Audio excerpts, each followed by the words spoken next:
खुद ही मैं एक ये समझता बेशरम हूँ आदमी कि है, छोड़ें उसको। लेकिन यहाँ पे एक बड़ी बिल्कुल ऐसे ही। इंपॉर्टेंट बात है, क्योंकि वैसे साद जी। रसूल हमारे साथ हैं। साद रसूल, आप तो हार्वर्ड से भी पढ़ के आए हुए हैं, पता नहीं कहाँ कहाँ से पढ़ के आए हैं। जितना आपके पास डिग्री हैं, इतने तो मेरे पास अपना खत नहीं किसी के लोगों के, माशाल्लाह। मुझे कुछ बातें, आपको मैंने सिनारियो आपके सामने रखता हूँ, और मुझे आप इस पर जरा अपनी लीगल राय दीजिएगा कि आप फर्ज करें कि आप यूनाइटेड नेशंस में पाकिस्तान को रिप्रेजेंट कर रहे हैं। अब मैं आपके सामने सिनारियो रख रहा हूँ कि एक फॉल्स फ्लैग ऑपरेशन इंडिया शुरू करता है पहलगाम में, पाकिस्तान के एक्यूज करता है बगैर किसी एविडेंस के, और उसके बाद फौरन पहले एक international treaty, Indus water treaty को अबेंस में डाल देता है। फिर जितने वीज़ाज हैं, और सार्क के भी वीज़ाज हैं जो उसके अकेले के नहीं हैं, उनको वो कैंसिल कर देता है। फिर वो एक ट्रांजिट ट्रेड जो एक थर्ड कंट्री का है थ्रू पाकिस्तान अटारी के ऊपर, उसको बंद कर देता है। फिर एक वॉर के भी एथिक्स होते हैं, स्पेशली जब आप न्यूक्लियर कंट्री होते हैं, तो आप उसको एस्केलेटरी लेवल पे नहीं रखते, आप उसको प्रोब करने पे और उन चीज़ों पे करते हैं। उन्होंने पहला और दूसरा अटैक जो किया वो आप हाइपरसोनिक मिसाइल मार के किया। और उन्होंने लाइन ऑफ कंट्रोल की उस साइड पे नहीं किया, उन्होंने पाकिस्तान की सॉवरेन टेरिटरी के अंदर किया, भावलपुर के अंदर किया, मुरीद के अंदर किया। अब जो कुछ हो गया। लेकिन अब बीच में चले, अमेरिका ने पढ़ के, सऊदिया ने पढ़ के, यूएई ने पढ़ के, सबको पता ही है, ममालिक पढ़े हैं बीच में, और इन्होंने एक सीज फायर कराया, और इनकी बड़ी मेहरबानी, इन्होंने पूरे खत्ते को डिस्ट्रक्शन से बचाया इन लोगों ने।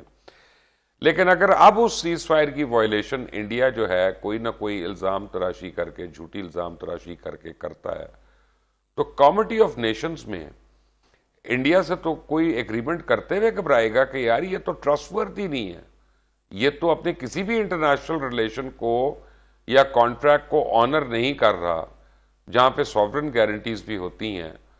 तो फिर क्या बनेगा इंडिया का? मुझे एज अ लॉयर बताइए आप सिर्फ। दो बातें मुबश्शिर साहब, बहुत शुक्रिया आपका। दो बातें। सबसे पहली बात ये कि जहाँ पे जो इंडिया के अंदर भी एक इंटरनल नैरेटिव था कि शायद वन टाइम हमने 2019 में उनका एक दफ़ा जो एक जहाज़ गिराया था वो एक वन टाइम कोई lucky trick of the hat था।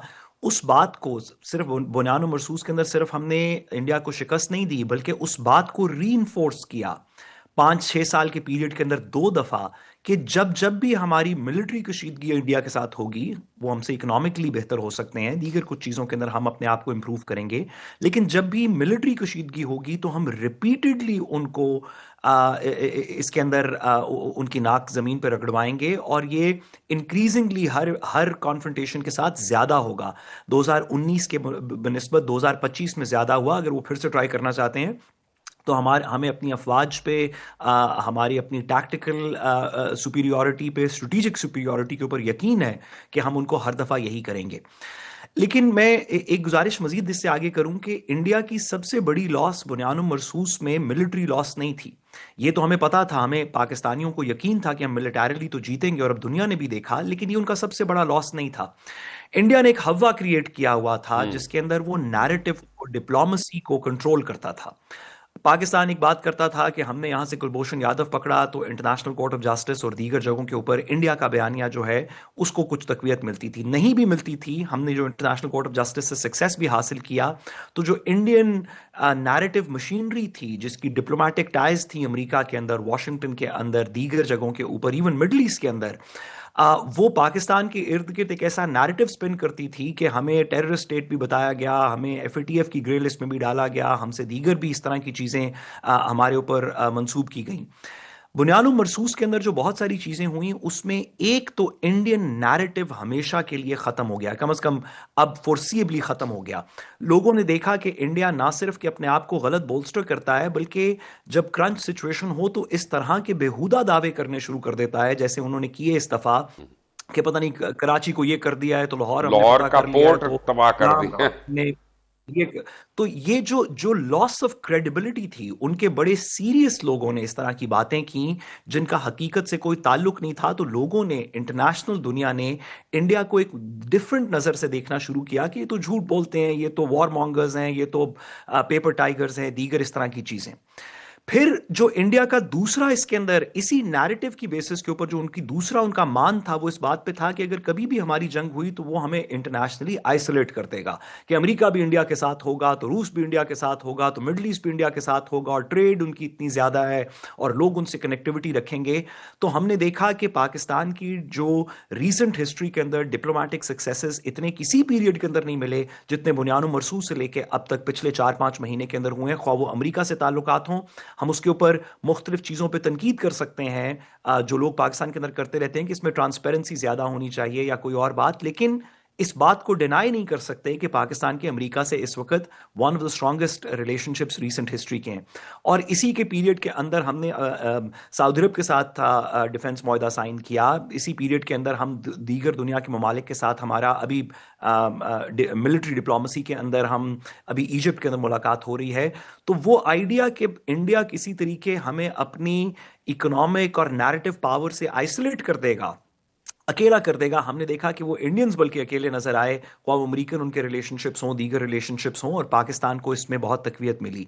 तो इंडिया का रियल लॉस मिलिटरीली तो जो था सो था, जो क्रेडिबिलिटी और डिप्लोमेटिक लॉस उन्होंने फेस किया और जो अभी भी करते आ रहे हैं, मेरा ख्याल है कि अब आइंदा की कोई भी जंग मिलिटरीली तो अगर खुदा न खास्ता जंग हुई तो हम मिलिटरीली तो जीत ही जाएंगे, लेकिन इस बात को भी हम हमेशा के लिए कोशिश करें कि ख़त्म कर दें इस नैरेटिव को कि इंडिया कोई हमसे सुपीरियर उनके पास पावर लेवर्स हैं इकोनॉमिक या डिप्लोमेटिक या ठीक है, वो नैरेटिव तो जिनको खत्म हो वो गई ना बात, वो तो हवा में निकल गई है।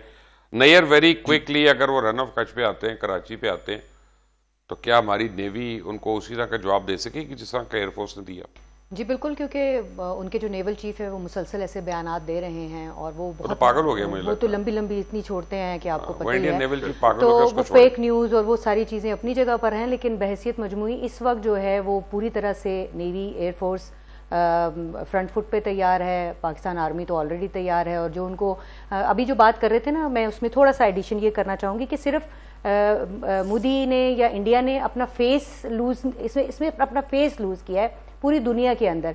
और वो जो एक नैरेटिव पाकिस्तान का हमेशा से था कि वो जो है वॉर मॉन्गरिंग करते हैं, दूसरी कंट्रीज़ के अंदर जो है वो उनका मुदाखलत करते हैं, वहाँ पे अनरेस्ट क्रिएट करते हैं। पाकिस्तान की हद तक पाकिस्तान बात करता था, लेकिन ये साबित हुआ देखें वक्त के साथ कि कनाडा के अंदर उन्होंने क्या किया, अफगानिस्तान में उनका क्या रोल है, नेपाल के अंदर उनका क्या रोल है। तो ये सारा रोल जो है वो दहशतगर्दी, इंतहा पसंदी और अनरेस्ट को जो है वो बढ़ाने का और फैलाने का रोल है। तो उसकी वजह से जो है वो एक बड़ा जो मुझे हमें नेवी के मुतालिक बता दें प्लीज, आप नेपाल पे पहुंच गई हैं। नहीं, लेकिन नेवी के हवाले से जैसे मैंने बताया है आपको कि वो पूरी तरह से तैयार है। सरक्रिक के ऊपर अगर आएंगे तो नेवी जो है वो अपनी पूरी उस कुव्वत के साथ तैयार है। आप ये चाह रहे हैं कि मैं आपको ये बताऊं कि नेवी के कौन कौन से मिसाइल जो है उन्होंने लॉन्च करके मुझे रखे बताएं हुए कि हैं। तो एडिक्वेटली हम तैयार हैं कि नहीं? बिल्कुल 100% तैयार है। मैंने तो बल्कि एयरफोर्स का भी जिक्र इसलिए किया क्योंकि अब जो जवाब हम देने जा रहे हैं, हम उनको जो है वो ज़्यादा जो चांसेस है वो यही, क्योंकि वो सरक्रिक की तरफ रुख कर रहे हैं। आपने कल अपनी स्टोरी में जो है वो जो ब्रेक की थी कि कोई जहाज़ जो है वो अंदर रुख भी कर रहे हैं और वो कुछ टेस्ट जो हैं वो करने की कोशिश कर रहे हैं, लेकिन उनके टेस्ट जो है वो नाकाम इसलिए हो रहे हैं क्योंकि यहाँ पे सब चीज़ें मॉनिटर हो रही हैं, हर चीज़ रेडार के ऊपर आ रही है। तो मेरा ख्याल है कि इस वक्त जो है तो वो करने दें उनको एक दफा ट्राई, यानी इस बार उनको अब सबमरीनें मरवानी है और विक्रांत का जनाजा निकाल जी ऐसे ही लग रहा है बिल्कुल। यही और मुझे लगता है विक्रांत का लेकिन जनाजा लेकिन वो निकलेगा। जो और बेचारी शिवानगी के साथ ही डूब जाएगा वो भी, जाके शिवानगी डूब गई यार, मर गई, उसका दुख है। जी बिल्कुल, लेकिन ये है कि एक दफा अब जो है वो दोबारा वो अगर आपको वो ट्राई दुख करते नहीं हैं। है जो यहाँ के मर्दों को, पता नहीं किस किस से सिंदूर लगाना था उसको शिवानगी से।